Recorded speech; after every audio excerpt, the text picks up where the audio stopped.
अस्सलाम वालेकुम नाज़रीन, आवाज़ न्यूज में आपको खुश आमदीद कहते हैं। मैं हूं डॉक्टर हफीज अंजू।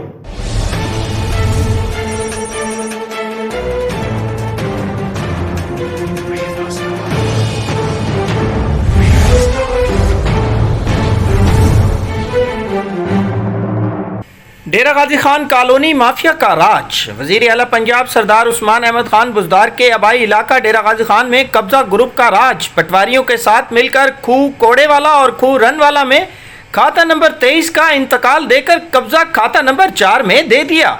पटवारियों के साथ मिली भगत करके जमीन में रद्दोबदल करके कीमती जमीन के बदले गरीब बेबस लोगों को झूठे मुकदमात में फंसाकर इनके रकबा से महरूम करने की कोशिश की गई।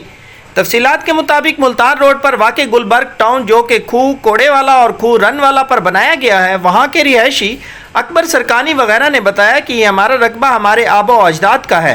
हम कई नस्लों से यहाँ रहते हैं। हमारे कुछ रिश्तेदारों ने अपना हिस्सा असगर गुरमानी वगैरह को फ़रोख्त किया, जबकि हमने अपना रकबा किसी को फ़रोख्त ना किया। इन लोगों ने पटवारियों के साथ साजबाज होकर हमारे रकबा को तब्दील करने की कोशिश की है, जिस पर हमने अदालत से रजू किया। अदालत ने स्टे दिया हुआ है, मगर इसके बावजूद वहाँ काम जारी है। उन्होंने मजीद बताया कि हमारे ऊपर थाना सदर में झूठी FIR दर्ज करवाई गई है। मेरा नाम हुसैन बाश के मेरे सोत ने रकबा दिता है अमीर बाश मुस्तफ़ा असमीर, ठीक है।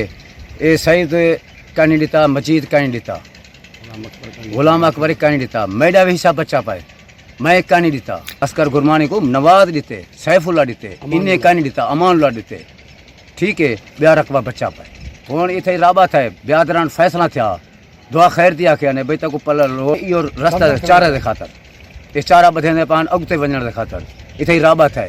भला दुआ खैर दिया क्या रोटियां खाजे ने भाई आज करें पे काल करें पे 1.5 साल गुजर गए। छह कड़ी जो कोई जरी खनो करो बन ए हाकिम ते नवाज मेरा वड्डा भैया नवाज असा इन्हें उते रकबा दे दिता है। सारे को लेख पढ़े पे उन्हें को है पई, उनके बावजूद अस 3 भिरावां ने दिते। नवाज ने सैफुल्ला मैं बिया छोटा भिरा अमानुल्ला उन्हें भी रकबा दिते।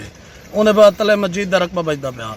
मजीद के रकबे ते गुलबर्ग कानूनी वाले असगर गुरमानी साहब उडो सारा हाकिम थी गया ते हाजी नवाज ने इन्हें सारे रकबे ते ए पे थे सामने कब्जा किते ने। कब्जे के बावजूद पहले तो आखिर जाके फैसला किया ने सन फैसले के बावजूद सारे रकबे तो वाला चढ़ गए जबरदस्ती। आखिर जाके ने सारे रकबे एक पास तो कर देसूँ, एक पास करके तो सड़क प्लाट बना देसूँ। ए साकू लिहाजा सड़की कठी दी वजे। सारे मार्के ने मुस्तफा ने हाजी हुसैन भाई सरकानी ने दुआ खैर दिया के ने घर च बह के दुआ खैर दी मुकर गए। साकू साल पूरा 1.5 साल दिलासा रख के उनके बावजूद साकू जवाब दे देते ने। जवाब देने के बावजूद अस अपने रकबे दे हैं। थाना सदर SHO साहब उन्हें आगे साकू प्रेशराइज किते, साढ़े ते नाजायज़ परचा करा दिते ने। सारा स्टे भी हाले तक चलता पे। सारे भिरा मेरोनी अंबूरी जमानत हैं। उनके बावजूद जरा सारा रकबा पे थे ये लिहाजा भी सारा छोड़ देवन। असा इन्हें कोई सारा छेड़ा झगड़ा कह नहीं। उनके बाद सारे नाजायज़ परचे दिते खड़न, परचे के बावजूद साकू प्रेशराइज कराने वेंदन।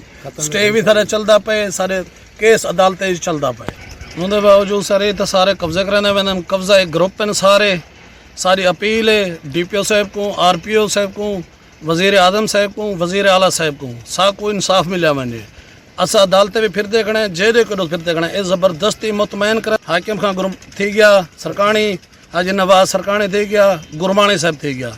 इन्हें दी मिली भगत नाल साकू असा अनपढ़ बंदे हैं साकू मुतमैन करके लेख पढ़ करवा के लेख पढ़ बावजूद बाद पीछे दिन ए तोड़े रकबा थका नहीं था। पटवारी अमला रल वेंदे, तहसीलदार रल वेंदे, ए मैं समझो उन्हें घर च बैठन था उन्हें को। और इतने रकबे भी दी खड़न, प्लाट ही दी खड़न। ड्रीम गार्डन पटवारी साहब का मुंशी है, उनकी कोठी उत्ते बनी खड़ी है, वो भी तो अस दिखा सकते हैं। लिहाजा असा नाल तावन किया मैंने। असा IG पंजाब को आदे हैं, DPO साहब को आदे, डेरा गाजी खां को, SHO साहब को साकू आखे थे। उनके बाद जो वज़ीर आज़म साहब को सारी अपील की वजे सन नाल लिहाजा इंसाफ थिया। साडी रिक्वेस्ट है कि हाकिम सरकानी, मोहम्मद नवाज, असगर गुरमानी, शौबाजी ये सारे उत्ते प्रेशराइज करें। मुतलके थाने को आको सारे को प्रेशराइज कर को सारे ते परचे नाजायज़ कराए ने।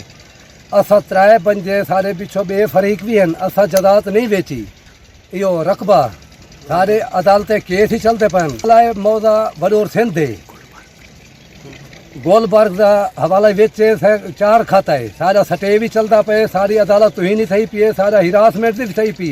सारे उत्ते नाजायज़ परचा करने एक शौबाजी है, हाकिम है, मुल्ला है, असगर गुरमानी। असा इहो को चाहते सारे प्यू डाली मलकियत असा को अपना रखना चाहते, असा बेचना नहीं से चाहते। साकू हक मिले, साकू ना हक की जरूरत कहे नहीं।